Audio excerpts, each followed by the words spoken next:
Pour la dernière vidéo d'aujourd'hui, on va parler de l'Olympique de Marseille.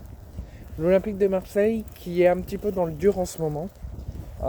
Qui se sont fait éliminer en Coupe de France contre Lille, qui ont fait match nul à domicile contre Strasbourg et qui ont encore pas gagné ce week-end. Donc les deux Olympiques sont en crise.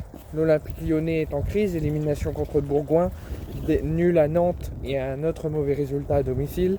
Pareil que nous, John Textor a décidé de dégager et de évincer Pierre Sage. L'Olympique de Marseille maintient pour l'instant une confiance absolue en Roberto De Zerbi et aux joueurs, sachant qu'on approche aussi la fin du mercato. Donc l'OM est en phase de construction.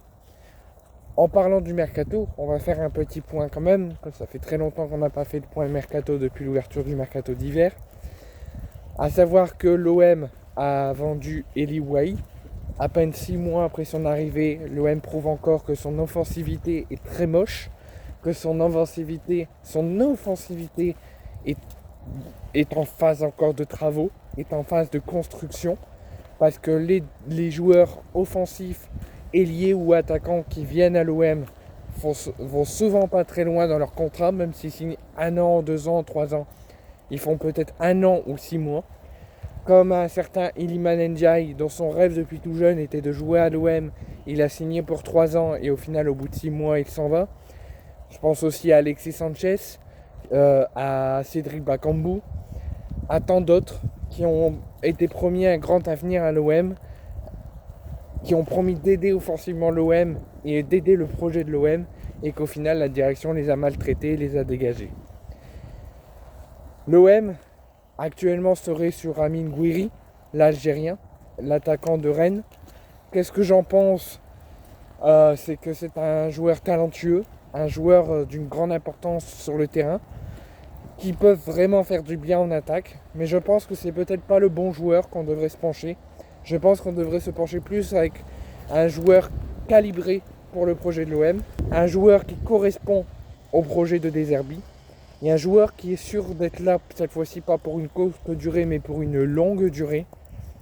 Et qui promet d'avoir un impact positif sur l'attaque et de ne pas faire encore confirmer les courts contrats que l'OM a avec les attaquants. Et qu'au final, ils n'ont pas la place finalement dans le projet, qu'ils s'en vont. Comme un certain Ismaël Koné ou Eli Wahi qui était promis un grand avenir, qui était sûr de correspondre au projet, finalement qui ne le correspond plus. Donc il faut vraiment quelqu'un qui restera là longtemps, qui correspond vraiment au projet du club et au projet de De Zerbi. C'est pour ça que moi, c'est ce que j'en discutais avec un supporter.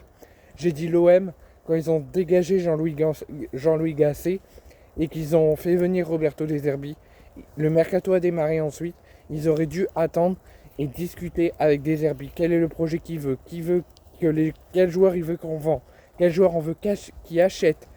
Parce que l'OM a déjà commencé à pister, à recruter, à dégager des joueurs avant que De Zerbi arrive. Et ça, c'est la mauvaise gestion de l'OM et de la direction. Donc l'OM va falloir se pencher sur des joueurs de longue durée, que ce soit n'importe quel poste, des joueurs qui vont faire du bien à l'OM et qui vont faire bouger un petit peu du côté de l'OM pour que l'OM redevienne une grande équipe et une équipe compétitive.